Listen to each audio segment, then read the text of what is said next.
지난 시간에는 우리가 태어나서부터 이 나이가 들어가는 이 과정을 한번 일반적인 그 변화를 한번 생각을 해봤는데, 제가 이렇게 이런 강의를 하고 나면 여러분들이 이런 얘기를 많이 하세요. 내가 지금 옛날하고 많이 달라졌어요. 이런 얘기를 하는데, 저는 그때마다 그건 잘 발달하고 있는 거예요. 우리가 나이가 젊었을 때 20대하고 내가 지금 40대인데 이게 달라지지 않았다면 나이 헛먹은 거 아니에요? 그러니까 당연히 우리가 경험도 많아지고 살아가니까 변화인데요. 이 발달을 공부하면서 우리가 좋은 거는 인생은 변하는 거다. 이 변화에 대한 두려움이 없어야 돼요.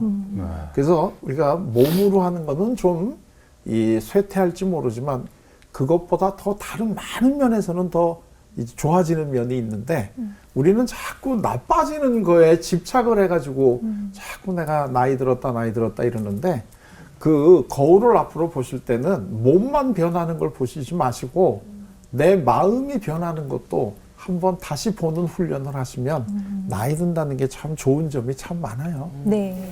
자, 그런데 이제 그 나이 들어가는 걸 이제 좀 시대를 이제 구분해서 한번 우리가 다시 한번 그래프를 한번 그려보면요. 여기가 이제 출생이 있는데, 그리고 난 다음에 우리는 삶은 몇 가지 시기로 나눠요. 크게 나누면 이제 아동기, 그 다음에 이제 청소년기, 그 다음에 이제 여기 청년기, 그 다음에 중년기, 노년기, 이렇게 이제 크게 이렇게 나누는데요. 이걸 우리가 이렇게 시기를 나누는 이유는 그 시기가 그 전이나 혹은 그 이후에 오는 시기하고는 다른 특징이 있기 때문에 그래요. 그리고 그 시기만에 해결해야 될 어떤 발달의 과제가 있어요. 그 시기에 그 발달의 과제를 잘 해결을 하면 다음에 오는 시기를 더 잘 보낼 수가 있고 그 시기에 해결해야 될 과제를 잘 못하게 되면 이게 그 이후에 오는 시기에도 영향을 끼쳐요.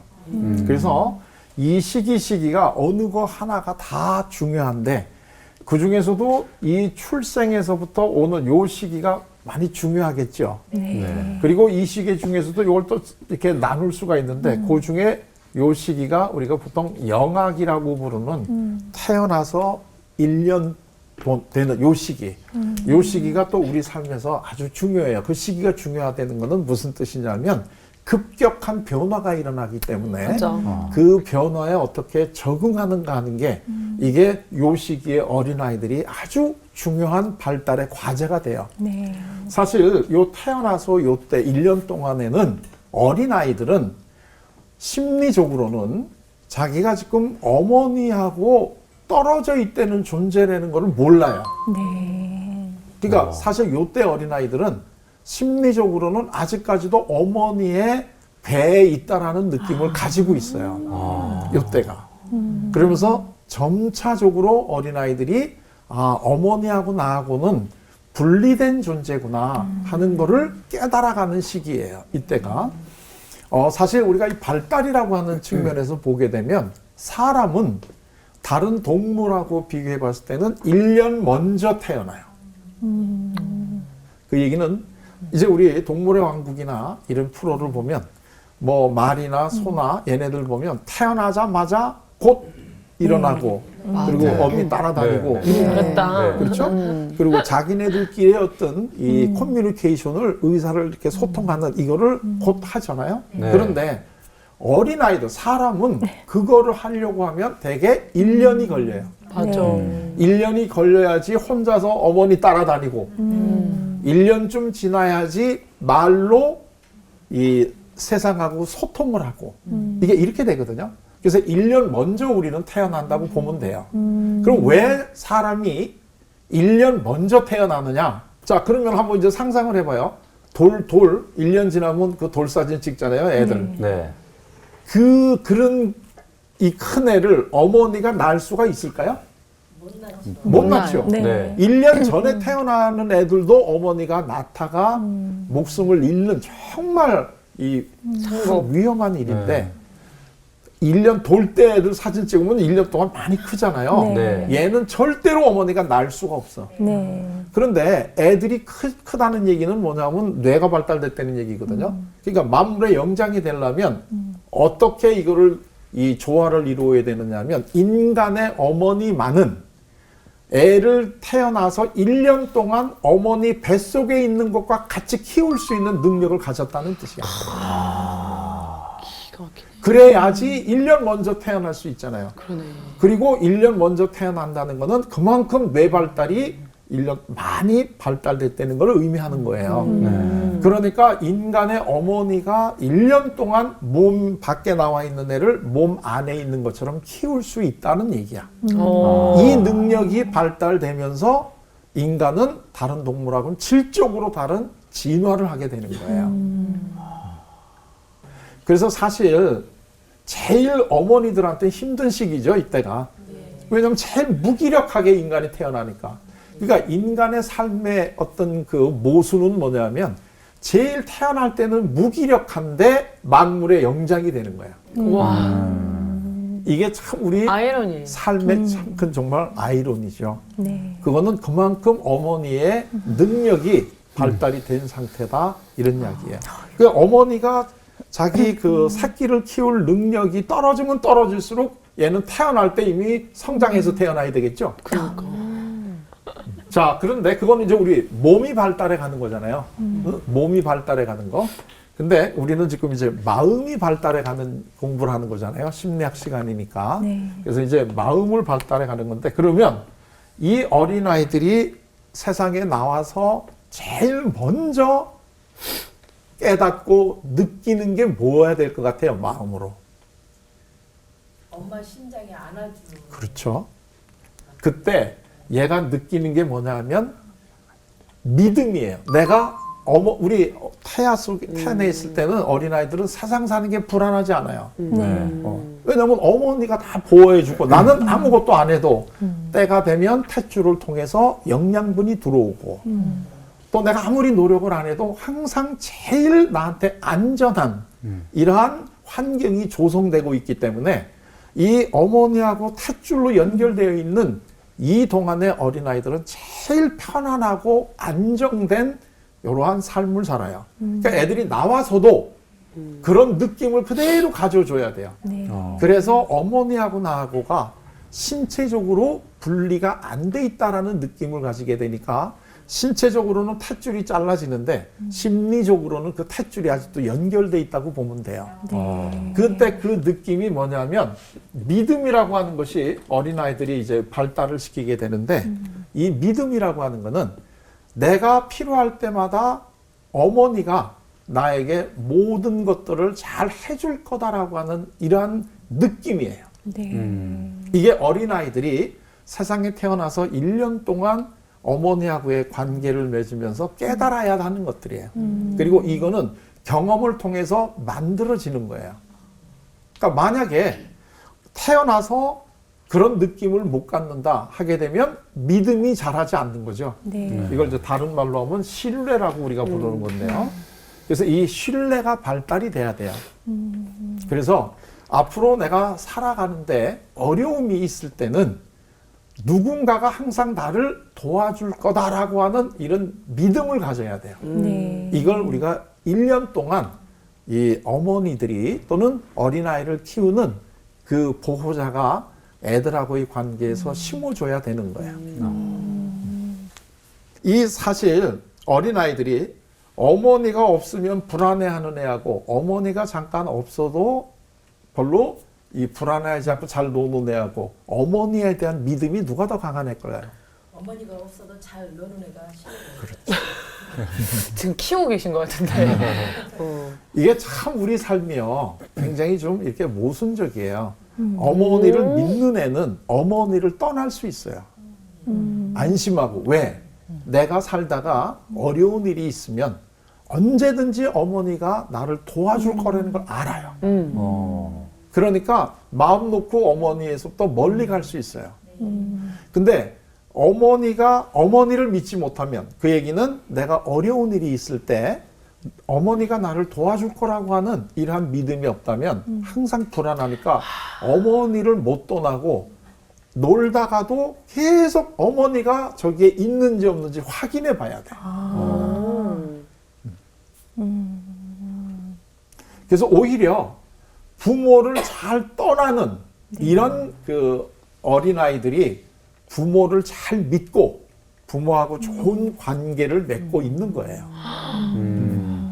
이거 어른이 돼서도 마찬가지예요. 예를 들면 이 결혼을 했는데 남편이 1시간마다 집에 부인한테 어딘 뭐 하냐, 잘 있냐 전화를 하는 사람하고 또 예를 들면 하루 종일 전화 안 하는 남편이 있다 그러면 언뜻 보면 이 1시간마다 전화하는 사람이 굉장히 부인을 아끼고 자상하고 이런 것 같은데 알고 보면 좀 답답하지? 찔리네.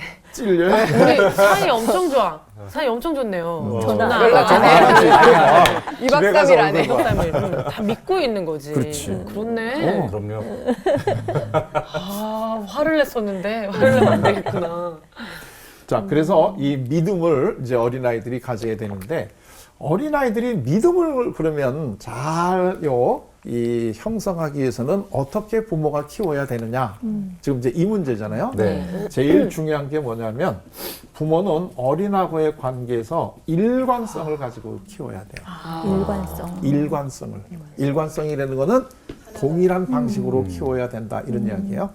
자, 예를 들면 우리는 전통적으로는 어린아이를 키울 때 어머니들이 어린아이를 업고 네. 이제 이 생활을 하시다가 애가 울면 그때마다 젖을 먹이잖아요. 네. 이게 이제 되게 한국식의 이 육아 방법인데요. 여기에 비하면 서양식의 육아 방법은 시간을 정해놓고 아무리 울어도 그 시간 되기 전에는 젖을 안 주고 또 프랑스. 울지 않아도 그 시간에 되면 젖을 주고 이런 방식으로 키운단 말이에요. 맞아. 자, 그러면 어떤 방식으로 키우는 게 어린아이들이 어머니에 대한 이 믿음을 더 키울까요? 일정한 시간에 이렇게 주는 거 아니에요? 저는 울 때마다 주는 거. 이 양쪽으로 갈리시네. 프랑스식은 방금 말한 것처럼 이게 시간 예. 이게 탁탁탁 정해져 있고 애도 잘 때 따로 딴 데 가서 재우고 그리고 울어도 들어가지 않아. 그 시간 되지 않으면. 근데 이렇게 예측이 가능하잖아요. 아, 이 시간이 되면 이런 일과가 있다. 엄마가 나의 일과가 예측이 되니까 그렇죠. 그런 게 아닌가? 그렇죠. 내가 울어도 엄마는 오지 않지만 내가 안 울어도 그 시간 되면 엄마가 그 올 시간이 거야. 되면 올 거야. 시계를 우린 만날 봐야 거야. 돼. 애기가 시계부터 봐야 되네. 육아가 굉장히 중요한 거니까 우리 패널들끼리 열띤 토론이 벌어졌어요. 아주 참 좋은 분위기예요. 우리 애기한테 물어볼까? 그래. 한번 꼭 물어보세요. 근데 내가 지금 여기 일관성이라고 써놓고 지금 질문을 했잖아요. 네. 그 얘기는 뭐냐면 어떤 방법을 해도 좋은데 네. 한 번 일관. 방법을 정했으면 그걸 일관. 꾸준히 몰고 가려는 거야. 예를 들면 아기가 울 때마다 젖을 주려고 했다면 울 때마다 주면 되는 거야. 네. 그러면 아기는 그걸 이제부터 알아요. 내가 배가 고파서 울면 그때마다 어머니가 나한테 젖을 주는구나 하는 걸 아니까 얘는 불안할 필요가 없어요. 배가 고프면 울면 돼. 사인만 보내면 돼. 또는 시간을 정해서 이걸 하는 거를 애가 이걸 알게 되면 내가 아무리 울어도 안 주고 안 울어도 준다는 걸 알게 되잖아요. 그러면 얘는 젖달라고 울 필요가 없어요. 네. 시계만 보면 돼. 그렇죠. 얘는 마음속으로 시간만 살고 있습니다. 그러니까 어느 방법이라도 좋아요. 일관되면 일관성 있게. 그게 제일 좋은 거예요. 그 엄마들의 문제가 그거구나. 그 조련 동기가 끈끈하잖아요. 조동 모임이라고. 엄마, 애기 엄마들끼리 모이는데 프랑스식 읽은 엄마 따라갔다 독일식 봤다가 그렇죠. 전통식 왔다 갔다 하면 안 돼. 봤다가 그 애기가 그렇죠. 어쩌라는 거야 그러겠다 진짜. 애기는 정신을 못 차리는 거죠. 내가 울어야 돼, 말아야 돼. 애기가 정신이 이게 힘들어지는 그러네. 거잖아요. 그래서 한 가지 어머니가 나한테는 이 방법이 제일 좋은 거다라고 생각이 되면 그 방법대로 이거를 하고 가면 돼요. 요즘에 어머니들이 애 키우기 어려운 거는 너무나 여기저기서 듣는 정보가 많은데 너무 많아서 그래. 그 정보들이 일관되지가 않아. 맞아. 어떤 사람은 시간 맞춰 먹이라고 그러고 어떤 사람은 울 때마다 주라고 그러니까 이걸 어떻게 해야 될지를 모르는 거예요. 맞아. 옛날에 전통적인 방법은 그냥 할머니, 어머니가 했던 대로 하면 돼. 네. 맞아. 그렇게 변화가 없으니까. 그러면 그대로 쭉 이렇게 가면은 잘 크는 거다 이거예요. 네. 자, 그리고 또 하나는 일관성 있게 주긴 하는데 그 태도, 느낌이 어때야 돼요? 느낌이 따뜻해야 되잖아요. 네. 느낌이 따뜻함 이런 것들을 줘야 되는데 이 따뜻함을 주면 이 두 가지를 가지면 애들은 세상을 뭘 하냐면 세상은 내가 예측을 할 수가 있구나. 앞으로 이 일이 벌어지면 그 다음에는 이런 일이 오고 하는 거를 예측을 할 수가 있는 거죠. 그래서 애들이 편안하게 이 세상하고의 관계를 가질 수가 있게 되는 거죠. 네. 근데 이게 만약에 세상이 예측이 안 되면, 이거 어떻게 해야 되는가 하는 거를, 이걸 우리가 참 정하기가 어렵죠. 이거 사실 어른이 돼서도 좀 비슷해요. 예를 들면, 우리가 지금 중요한 어떤 사업을 하기 위해서 동업자를 하나 구해야 되는데, 그럴 경우에 어떤 사람을 동업자로 하고 싶으세요? 제일 중요하게 보는 게 뭘 것 같으세요? 신뢰 가는 사람. 그렇죠. 내가 믿을 만한 사람이어야 되잖아요. 믿을 만한 사람. 그래서 우리가 다른 사람을 평가할 때 되게 한 가지 질문을 한번 해봐라. 이렇게 얘기를 하면 거의 제일 많이 나오는 질문이 그 사람 믿을 만한 사람이야? 맞아. 이거죠. 네. 이 믿을 만하다는 것 하나가 많은 거를 이야기할 수 있어요. 자, 그러니까 이 믿을 만하다가 예측이 된다는 게 그렇게 중요한 거예요. 믿을 만한 게 뭐예요? 이 사람은 이러이러한 행동을 할 거다라고 우리가 미리 짐작을 할 수 있는데, 그리고 정말 그렇게 행동을 할 때, 우리는 이 사람이 믿을 만한 사람이구나 하는 거를 배우게 되는 거죠. 그러니까 이 일관성 있고 따뜻하다라고 하는 이 두 가지가 어렸을 때부터 어린아이들을 우리가 키울 때 굉장히 주어야 되는 중요한 건데요. 이 어린아이들이 신뢰를 발달시키는 그 대상은 순서가 어떻게 되느냐면 우선 너를 믿어야 돼요. 너. 네. 어린아이들은 어머니하고 나하고 분리된 거가 아니잖아요. 그러니까 누구를 맨 처음에 믿어야 돼요? 어머니를. 그 다음에 너를 믿는 사람이 그 다음에 누구를 믿게 되냐면 나를 믿게 돼요. 네. 그러니까 너를 믿는 경험을 못 해본 사람은 나도 못 믿어요. 그래서 이게 이제 성서식의 표현을 하게 되면 내 이웃을 내 몸 사랑하듯이 해야 돼. 이제 이런 것들이 바로 나도 내가 나를 믿어야 되는데 사실 이거는 어렸을 때 나를 키워준 이분하고의 관계에서 나오는 거예요. 그 다음에 너하고 나하고를 믿게 되면 그 다음엔 뭘 믿게 되느냐면 우리 세상을 믿게 돼요. 사실은 보통 이제 우리가 기독교적으로 얘기하면 너, 그 다음에 나, 그 다음에 요 우리 대신에 요게 이제 하나님이 들어가는 거예요. 네. 요 완전하게 하려면 결국 하나님까지 믿어야 되는데 사실은 하나님을 믿는다. 이게 그렇게 생각보다 쉽지 않아요. 우리가 머리로는 하나님을 믿어야 되고 하나님이 우리를 사랑한다라고 하는 걸 머리로는 아는데 그게 느껴지지 않으면 그게 우리 삶에 큰 힘이 못 돼요. 네. 그러니까 느껴져야 돼요. 맞아. 그러려면 하나님을 잘 믿는 신앙이 어디서부터 나와야 돼요? 1년 동안에 어머니의 사랑을 받아본 애가 이걸 하는 거예요. 나를 이 세상에 태어나게 해준 그 어머니 자체를 못 믿는 사람이 네. 눈에 안 보이는 하나님을 믿을 수 있을까요? 불가능하겠네요. 그래서 이 성서에도 보면 내 형제들을 사랑하지 못하면서 네. 눈에 안 보이는 하나님을 어떻게 사랑을 하겠나 하는 이런 아주 대목이 유명한 있죠. 구절이 나오잖아요. 네.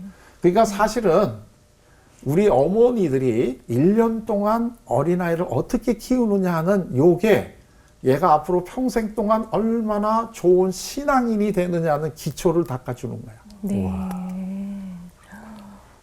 중요해. 중요한. 중요하죠. 굉장히 중요하죠. 그런데 만약에 여기서 이 어머니에 대한 이 신뢰를 잘 형성하지 못하게 되면 반대로 어떻게 되겠어요? 불신을 가지게 되겠죠. 네. 세상은 믿을 수 없는 거지. 네. 나를 이 10달 동안이나 뱃속에서 키워주고 나를 태어나게 해줬던 이 어머니, 그 다음에 이제 물론 뭐 거기 아버지도 들어갈 수 있겠지만 이 그 어머니를 내가 믿지 못하는 사람이 어떻게 되겠어요? 세상 살아가는 게. 이 사람은 기본적으로 이 세상에는 믿을 게 아무것도 없는 거야. 네. 불쌍하다. 불쌍하죠. 그래서 그냥 우리가 보통 얘기할 때 제일 불쌍한 사람이 누구냐면 어머니의 사랑을 받지 못하고 자라는 사람이야. 맞아. 어렸을 때 어머니로부터 충분한 사랑을 받지 못한 사람은 결혼을 해가지고 예를 들면 부인에게 끊임없이 어머니와 같은 사랑을 구해. 구해. 근데 그 어머니와 같은 사랑이라는 게 특징이 무조건적인 사랑이잖아요. 네. 이 뱃속에 있을 때부터 무조건 제일 좋은 거를 자연적으로 태아가 어떻게 행동하느냐하고 관계없이 일방적으로 좋은 걸 주는 사랑이잖아요. 네. 근데 부인에게 그런 사랑을 달라고 자꾸 요구하는 거야. 아휴. 부인은 그럴 수가 없잖아요. 엄마가 아닌데. 엄마가 아니기 때문에. 이유식 주는. 그러니까 끊임없이 그런 것들을 무의식적으로 옆에 있는 여성들에게 나 엄마처럼 나를 좀 해줘. 나 한번 그런 사랑을 받아보고 싶어. 하는 이런 하소연을 계속 하다는 거죠. 그런데 그렇게 되면 이제 불신을 키우게 되는 거다 이런 이야기예요. 그래서 이게 우리 삶에서 신앙의 단계잖아요. 믿느냐 못 믿느냐. 네. 그래서 이 시기가 우리 삶에서는 굉장히 삶의 기초를 닦아놓는 이런 시기다 이런 이야기예요. 그래서 우리가 사람의 마음속에 가장 핵심적인 감정이 이런 감정이잖아요. 믿음, 그 다음에 불신, 거기서 오는 불안함. 그래서 다시 어떤 큰 무엇, 내가 떨어져 나온 그것에 다시 돌아가 가지고 연결돼서 다시 편안함을 느끼고 싶어 하는 거.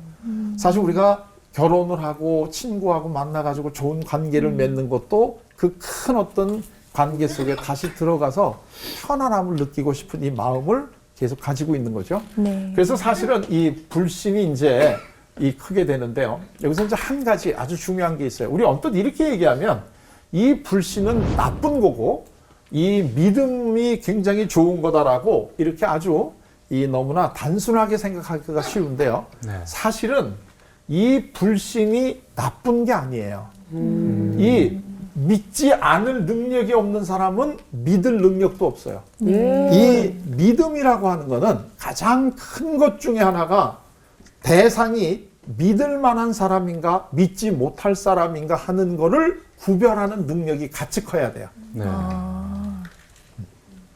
그렇죠. 그래서 왜 그 어머니들이 그 자녀들한테 얘기하잖아요. 밖에 나가서 노는 건 좋은데 너 모르는 사람은 따라가지 말아라. 네. 네. 세상에는 믿을 사람이 있고 믿지 못할 사람이 있단다 하고 이걸 알려주잖아요. 네. 네. 그러니까 우리 삶이라고 하는 거는 항상 양쪽이 다 있는 거예요. 믿음이 있으려면 불신이 있어야 되는 거예요. 어린아이들은 먹을 게 있는 것과 먹으면 안 되는 게 있다는 걸 배워야 돼요. 네. 그래서 내가 우리 애를 뱃속에 있는 것 같은 그렇게 좋은 환경을 못 만들어줬다라고 죄책감을 느낄 필요가 없어요. 네. 왜냐하면 얘네들은 이 세상은 어머니 뱃속같이 그런 세상이 아니라는 거를 배워야 돼. 잘하고 있어. 오늘 굉장히 안심들 되시죠. 안심된다. 잘 키웠어. 10달 동안. 잘 키우고 있는 거예요. 네.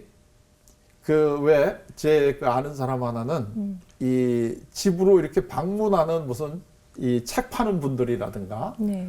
아니면 지하철에서 물건 팔을 때 꼭 그거 사갖고 온 다음에 집에 와가지고는 정신이 번쩍 들어가지고 내가 이때 이거 왜 샀지? 막 이거 후회하는 분이 있어요. 이분은 불신이 없어서 그래요. 이게 내가 사면 안 되는 물건을 구별할 줄 모르는데 이런 사람은 신뢰가 많은 사람이 아니라 잘 속는 사람이야. 그러니까 불신이 없는 신뢰는 이거는 속는 거지 이거는 믿는 게 아니에요. 네. 그러니까 지금 잘 키우고 있어요. 적당하게.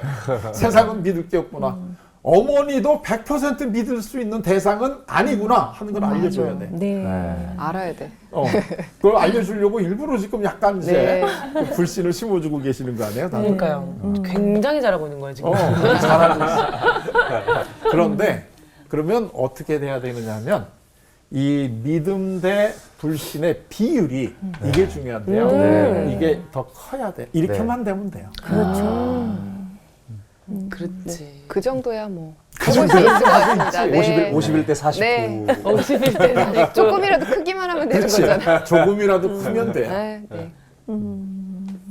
그러니까 잘 키운다는 거는 이 세상이 어떤 건가 하는 거를 정확하게 느끼게 키워주는 거잖아요. 네. 그럼 이 세상은 그렇게 어머니 뱃속 같은 그런 세상이 아니에요. 우리가 맞아. 살고 있는 현상은. 네. 믿을 사람도 있고 믿지 못할 사람도 있고 아무리 내가 가지고 싶어도 못 가진 것도 있을 수 있고 네. 이거를 당당하게 받아들일 수 있는 이 방법을 키워야 되는 거니까 이런 것들을 어린아이들은 한 1년을 지금 자라나는 요 과정 속에서 그걸 지금 본인이 알아가고 있는 거예요. 네. 얘네들이 아무것도 모르는 것 같지만 네. 굉장히 지금 중요한 거를 얘네들은 지금 학습. 깨달아가고 있는 거죠. 그러니까 우리 아들이 맞아. 첫째가 진짜 5살 됐는데 오늘 여기 출근을 하기 위해서 오는데 우는 거야 1시간을 어린이집 안 가겠다고. 울어도 가야 한다라는 거를 제가 말해준 거죠. 나중에 회사 가기 싫다고 운다고. 그렇지. 그러니까 그런 거 아니다 이러면서 맞아, 어린이집 보낼 때. 세상에는 때. 네가 하기 싫어도 해야 되는 게 있단다. 그걸 막 얘기하니까 뭐 택시 기사님이 웃으시더라고요. 제가 그래도 애한테 몇 살이에요? 5살이요? 이러니까 그 어릴 때부터 계속 얘기하게 되더라고.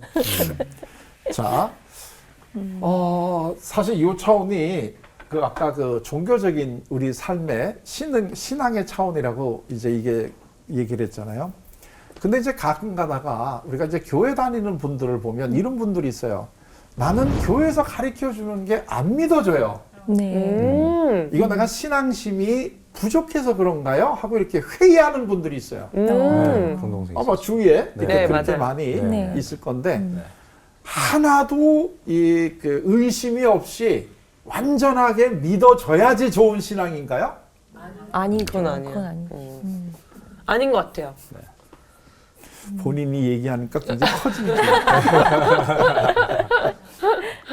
자, 그러면 내가 누구를 믿는다. 이게 어떤 거냐? 그 사람에 대해서 하나도 내가 이 그 의심이나 의심이 이런 게 없느냐? 하나도 없을 때 우리가 믿는다라고 자꾸 생각을 하는데 그거는 그렇지 않아요. 네. 이 우리가 얼마나 이 믿음이 크냐 하는 거는 내가 감당할 수 있는 불신의 크기예요. 네. 내가 감당할 수 있는 불신의 크기. 자, 우리가 한번 그냥 숫자 가지고 한번 얘기해 볼까요? 자, 어떤 사람이 불신이 둘만큼 있어요. 그러면 요 비율을 이렇게 유지하려면 여기는 3만 있으면 되죠. 그죠? 네. 어떤 사람이 지금 7만큼 못 믿어요. 그러면 요게 요렇게 되려고 그러면 여기 8만큼 믿음이 있어야지 요 비율이 요렇게 되잖아요. 그렇죠. 네, 네. 자, 그러면 3하고 8하고 어느 쪽이 믿음이 더 세요? 8이요. 8. 이쪽이 더 훨씬 세잖아요. 네. 근데 이게 8이 되기 위해서는 왜 이렇게 됐어요? 이게 크니까 때문에. 그렇지. 네, 네, 네. 근데 우리는 자꾸 어떻게 생각을 하느냐 하면 이게 하나도 없으면 이게 올라갈 거라고 생각을 해요. 이게 지금 좀 잘못된 거예요. 네. 우와 재밌다. 그러면 재밌다 진짜. 많은 분들이 요거는 2면 여기 8이 되지 않느냐 이렇게 어. 얘기를 하거든요. 근데 우리 마음은 그렇게 안 움직여요. 우리 마음이 움직여가는 가장 기본적인 원리는 최소 노력의 원리예요. 최소 노력의 원리라는 거는 동일한 결과를 얻으려면 가능하면 거기에 투자하는 에너지가 적으면 적을수록 좋은 거 아니에요. 네. 이 결과가 동일하다면. 네. 네. 그렇죠? 그러면 요 사람이나 다 지금 믿음이 더 크잖아요. 네. 그러면 요 불신이 2면 3만큼만 에너지를 쏟으면 되는데 왜 8을 쓰겠어요? 그러네. 네. 요 3만큼만 쓰고 난 다음에 여기서 요걸 빼면 5인데 요 에너지를 다른 데 쓰잖아요. 네. 불필요한 데는 사람들이 에너지를 안 써요. 네. 그런데 그러면 이 사람하고 이 사람하고 차이가 뭐냐면 예를 들면 갑자기 여기에 5만큼의 불신의 어떤 이 사건이 딱 일어났어요. 그럴 때 3만 가지고 있던 사람이 갑자기 5만 원 이런 사건이 딱 일어났을 때 이게 어떻게 변할까요? 이렇게 그렇죠. 변하죠. 돌아서겠지. 근데 우와. 이분은 어떻게 돼요? 이겨내. 아, 그래요. 그거보다 더한 것도 내가 이기었는데 네, 네. 재밌다. 어떤 분이 믿음이 더 강한 건가요? 이분이 믿음이 강한 거예요. 네. 우리 교회를 다니다 보면 와. 평소에는 겉으로는 우리가 보통 쉽게 얘기할 때 믿음이 강하다 이렇게 얘기하는 분들이 있잖아요. 네. 이분들 중에 살다가 조금 어려움이 오게 되면 하나님이 세상에 어디 계셔? 어떻게 나한테 하나님이 계시면 이룰 수가 있어? 그러고 갑자기 믿음이 변하는 분들이 있잖아요. 네. 네. 이분들은 그렇게 사실 우리가 심리학적으로 보면 믿음이 강한 분이 아니야. 믿음이 강한 분은 어려움이 많이 오더라도 그것 때문에 흔들리지 않을 때 믿음이 강한 거예요. 네. 우리 보통 얘기하면 이 믿음하고 비슷하게 많은 분들이 또 오해하는 게 사랑과 미움이에요. 우리는 어떻게 생각하냐면 미움이 없으면 사랑이 많아질 것 같아요. 진짜 그럴까요? 아니에요. 내가 어떤 대상을 얼마나 사랑하느냐 하는 거는 내가 받아줄 수 있는 미움의 강도에 비례하는 거예요. 네. 우리가 어머니가 자식을 사랑하는 게 위대하다라는 얘기는 모든 사람들이 다 이놈은 나쁜 놈이다라고 야단칠 때 그래도 마지막에 어머니는 내 새끼하고 안아줄 수 있기 때문에 어머니의 사랑이 위대한 거예요. 네. 그걸 다시 얘기하면 어머니는 내가 받아들일 수 있는 미움의 크기가 굉장히 큰 거야. 네. 그래서 다른 사람들은 미워서 다 일로 변하는데 어머니는 그거를 받아들일 수 있는 거예요. 네. 그래서 어머니의 사랑이 큰 거야. 여기 우리가 조금 더 이렇게 나가보면 하나님이 인간을 사랑하신다 그러잖아요. 그게 우리가 이 하나님이 보시기에 사랑을 받을 만큼 완벽하게 살아서 그래요? 아니죠. 아니죠. 하나님의 사랑이 정말 큰 거는 아무리 우리가 잘못을 저질러도 하나님께서는 우리를 받아주신다는 게 하나님의 사랑의 크기야. 네. 그래서 하나님의 사랑의 크기를 확인해 보려고 많은 분들이 일부러 자꾸 딴짓 하잖아요. 저는 그렇지 않아요. 그러니까 이 믿음과 불신이 어떤 관계에 있는가를 좀 아셔야 돼요. 와, 네. 진짜. 이 신뢰를 크게 하는 방법 중에 하나는 내가 견딜 수 있는 불신의 크기가 커져야 되는 거예요. 네. 그래야지 내가 그걸 이겼을 때 믿음이 오는 거예요. 당연히 이 불신을 받아들이기 위해서 나는 굉장히 괴롭겠죠. 네. 힘들죠. 네. 그렇지만 그 힘든 거를 이기고 났을 때 네. 나의 이 믿음의 강도가 또 내가 이 미움을 이기고 난 다음에 나의 사랑의 강도가 커지는 거예요. 네. 그러면 큰 거를 한번 이기고 난 경험이 있다면 이제는 작은 것들 때문에 우리가 흔들리지 않아요. 네. 그거는 내가 믿음이 큰 거는 항상 불신을 할 줄 알아야 된다는 걸 깔고 있으셔야 돼요. 네. 이걸 우리가 잘못 생각하면 불신이 없어야지 이게 되다. 그러니까 사실 이렇게 얘기하면 이 좀 신앙심이 깊은 분들이 좀 싫어하실지 모르겠는데 하나도 따지지 말고 믿어라. 이거는 신앙이 커질 수 없는 거예요. 네. 어떤 사람이 신앙이 커지냐면 계속 따져야 돼요. 단 많이 따지고 많이 의심을 하지만 그럼에도 불구하고 내가 믿을 수 있는 사람이 신앙이 깊은 사람이에요. 네. 완전 이해가 가는데? 받아 적으시는 분들도 계시네요. 물건 살 때도 비슷한 것 같아요. 그렇죠. 물건 살 때도 옆에 그런 비슷한 것들이 많이 있을 때 오히려 비교하고 다 따져서 그 진리를 찾게 되거든. 그럴 때 후회가 안 남아. 맞아. 근데 내가 이거 얘기했을 때 오케이 하고 딱 받아들이면 물론 그것도 복이지만 그러니까 나랑 신뢰관계가 있을 때 하지만 그 물건이 주변에 진짜 그런 비슷한 이유가 많았을 때 오히려 그 가치를 딱 알아보게 되거든요. 근데 지금 말씀하신 게 그 부등호 크기구나. 자, 그러니까 예를 들면 이게 갑자기 이게 큰 게 들어오면 이게 이렇게 바뀌잖아요. 네. 그러니까 이 훈련을 계속 해야 되잖아요. 네. 내가 네. 불신을. 네. 근데 어디서 이거를 훈련을 해야 되느냐 하면 이 불신을 혼자 내가 당하면 내가 변할 수 있지만 같이 노력을 하고 같이 우리가 이거를 해나가면 이겨나가는 힘이 세져요. 그래서 이 심리적인 이러한 힘은 공동체에서 있을 때 혼자 있을 때보다 훨씬 커져요. 그렇지. 네. 그러니까 사실 좋은 믿음을 주려면 교회 안에서 얼마든지 불신할 수 있게 만들어줘야 돼. 아. 얼마든지 자유스럽게 질문할 수 있어야 돼요. 그걸 교회에서 그걸 허락을 안 해주면 밖에 나가서 하니까 다시는 안 와. 맞다. 그러니까 교회 안에서는 얼마든지 네가 안 믿어지는 걸 우리가 토론을 하자. 그리고 그 과정을 통해서 마음 놓고 안 믿을 수 있는 사람이 마음 놓고 믿을 수 있어. 네. 네. 그리고 또 저희 다음 시간에는 어떤 또 편견들이 깨져나갈지 예, 요게 궁금해집니다. 이제 요 지금 우리 요걸 믿음하고 불신이잖아요. 네. 근데 조금 더 자세하게 그러면 요 시기 다음에는 그다음엔 어떤 시기가 올지 요 때가 어떤 때냐면 미운 3살 갈 때예요. 이제 마밤. 3살. 왜 애들이 요 2살이나 3살 때가 되면 그렇게 미워지나? 아. 여기 부모가 볼 때는 미운 거지만 네. 애들 입장에서 볼 때는 중요한 성수를 또 한 단계 가고 있는 거예요. 그래서 그거를 다음 시간에 또 아, 우리가 다음 한번 시간이에요? 공부를 해볼게요. 예. 3세 애들 본방사수. 네. 오늘은 여기까지 하겠습니다. 자, 고맙습니다. 다음 시간에 또 봬요. 네. 감사합니다. 감사합니다.